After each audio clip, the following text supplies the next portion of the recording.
ನಮಸ್ಕಾರ ಫ್ರೆಂಡ್ಸ್, ನಿಮ್ಮೆಲ್ಲರಿಗೂ ನಮ್ಮ ಯೂಟ್ಯೂಬ್ ಚಾನಲ್ಗೆ ಸ್ವಾಗತ. ಜನವರಿ 7, 2025ರಂದು ಬೆಳಿಗ್ಗೆ ನೇಪಾಳ ಮತ್ತು ಟಿಬೆಟ್ನ ಕೆಲವು ಭಾಗಗಳಲ್ಲಿ ಭೂಕಂಪ ಸಂಭವಿಸಿದೆ. ಈ ಭೂಕಂಪದ ಎಪಿಸೆಂಟರ್ ಅಂದರೆ ಕೇಂದ್ರ ಬಿಂದು ಬಂದು ತಿಂಗ್ರಿ ಕೌಂಟಿ ಅಂತ ಹೇಳಲಾಗ್ತಿದೆ. ಇನ್ನು ರಿಚರ್ ಸ್ಕೇಲಲ್ಲಿ ಈ ಭೂಕಂಪದ ಮ್ಯಾಗ್ನಿಟ್ಯೂಡ್ ಬಂದು 7.1 ಎಂದು ತಿಳಿಸಿದ್ದಾರೆ. ಈ ಭೂಕಂಪನ ಒಂದು ಮೇಜರ್ ಅರ್ಥ್ಕ್ವೇಕ್ ಅಂತ ಹೇಳಿದ್ದಾರೆ. ಈ ಘಟನೆಯಿಂದ ಟಿಬೆಟ್ನಲ್ಲಿ ಇಲ್ಲಿವರೆಗೂ 53 ಜನ ಸಾವನ್ನಪ್ಪಿದ್ರೆ 62 ಜನ ಗಾಯಗೊಂಡಿದ್ದಾರೆ. ಈಗಾಗಲೇ ಜನರನ್ನ ರಕ್ಷಣೆ ಮಾಡೋಕ್ಕೆ ರೆಸ್ಕ್ಯೂ ಆಪರೇಷನ್ಸ್ನ ಶುರು ಮಾಡಿದ್ದಾರೆ. ಈ ಭೂಕಂಪದಿಂದ ಸುಮಾರು 1,000 ಮನೆಗಳಿಗೆ ಹಾನಿಯಾಗಿದೆ.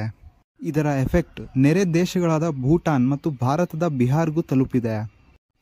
ತುಂಬ ವರ್ಷಗಳ ಹಿಂದೆ ಈ ಜಾಗದಲ್ಲಿ ಇಂಡಿಯನ್ ಮತ್ತು ಯೂರೇಷಿಯನ್ ಟೆಕ್ಟಾನಿಕ್ ಪ್ಲೇಟ್ಸ್ ಡಿಕ್ಕಿ ಹೊಡೆದಿರೋ ಕಾರಣ ಈ ಜಾಗದಲ್ಲಿ ಆಗಾಗ ಭೂಕಂಪ ಬರೋದು ತುಂಬ ಕಾಮನ್ ಅಂತ ಹೇಳಲಾಗ್ತಿದೆ.